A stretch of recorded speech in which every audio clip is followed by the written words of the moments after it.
mas não obtive nenhuma resposta. Então eu ouvi: esconda-se, vamos esperar ele sair. As palavras vinham como sussurros. Bem-vindo ao Gabinete do Pavor. Relato do interior da Bahia. Olá, meu nome é Rafael e quero compartilhar uma história que, sinceramente, ainda me deixa arrepiado. Preciso começar sendo honesto. Eu não costumo ouvir podcasts de terror. Não é meu tipo de conteúdo. Mas a minha namorada, ela é uma ouvinte assídua e foi por isso que resolvi contar essa experiência. Não sei se é algo paranormal. Deixo isso para vocês decidirem. Mas aterrorizante? Com certeza foi. Eu sou fotógrafo em Londrina, São Paulo, mas sempre que posso viajo para o interior do Nordeste para capturar paisagens únicas que não se encontram em nenhum outro lugar. Meus pais faleceram quando eu ainda era criança e visitar a terra deles, a minha também, me faz sentir mais próximo deles. Essa história aconteceu durante uma dessas viagens, quando decidi percorrer toda a viagem de carro, parando sempre que possível para fazer fotos. Eu dirijo devagar, observando o cenário, buscando ângulos. Planejei tudo para rodar poucas horas por dia e sempre sobre a luz do sol. O meu objetivo era simples: explorar com calma. Quem conhece a região, ou ao menos já viu o mapa, sabe que quem vai por Minas Gerais são várias horas de estrada cercada apenas pela paisagem. Mata Cerrada e Caatinga. Saí bem cedo, mas os cenários eram tão belos que acabei perdendo a noção do tempo. As 6 horas planejadas não seriam suficientes. Parei muitas vezes para fotografar. Mas então, quando decidi seguir direto até meu próximo destino, comecei a me sentir mal. Parecia que algo que comi no dia anterior provavelmente não me fez muito bem. Perto de um lugar chamado Morro do Chapéu, eu avistei o que parecia ser uma lojinha abandonada, no meio do nada. Resolvi parar. Estava realmente num deserto, sem exagero. Quilômetros e mais quilômetros sem sinal, de nenhuma pessoa por perto. O calor era quase insuportável, mesmo com o sol começando a se pôr. Me aproximei do local, mas notei algo que me fez hesitar: a cauda de uma cobra enrolada atrás da porta. Resolvi não entrar. Atrás da loja havia um banheiro de poço, tão abandonado quanto o resto, mas que serviria melhor do que fazer as minhas necessidades sobre o sol. Verifiquei se não havia cobras e entrei.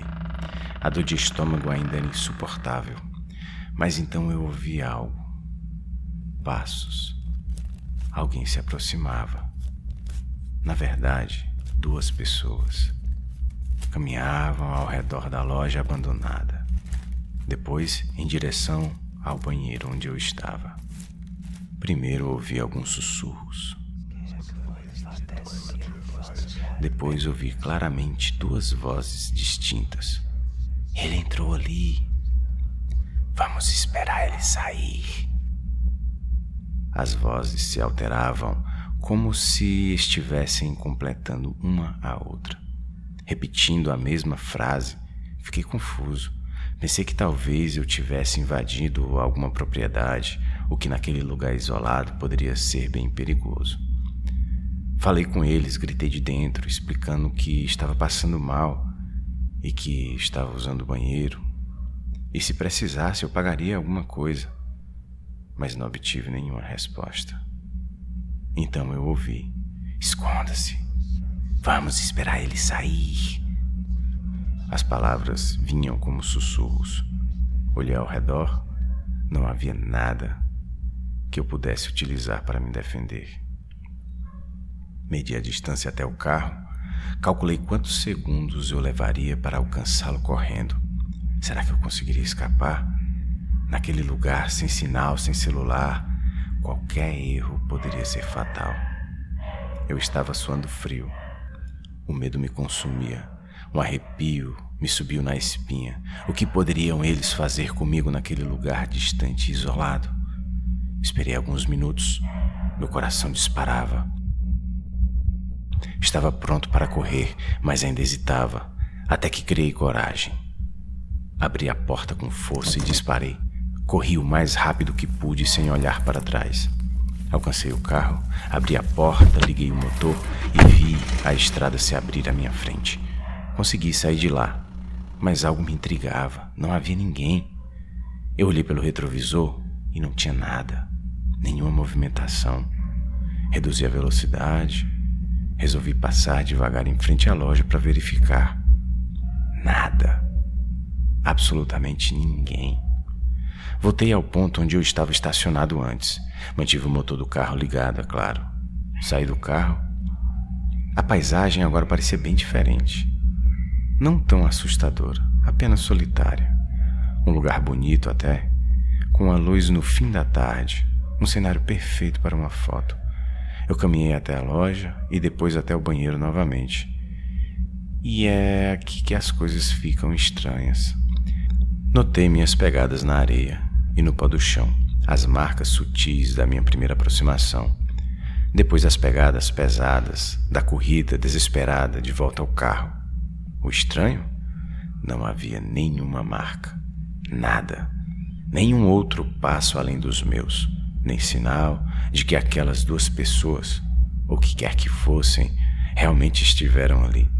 As vozes que eu ouvi não foram desvaneios ou ecos distantes. Foram claras, muito claras. E elas sabiam que eu estava ali. Eu não estava alucinando. Tinha certeza de ter ouvido claramente o diálogo dos indivíduos. Voltei ao carro atordoado e segui viagem. Até hoje eu não sei o que aconteceu de verdade. Meus amigos dizem que foi o calor, uma alucinação típica da quintura. Minha namorada acha que eram visagens, espíritos que vagam por ali presos a algum acontecimento, incomodados por eu ter invadido seu espaço. Mas minha mãe diz que foi um sinal. Ela disse que algo me fez parar ali por algum motivo e que tudo tem um propósito. Eu deixo para vocês decidirem.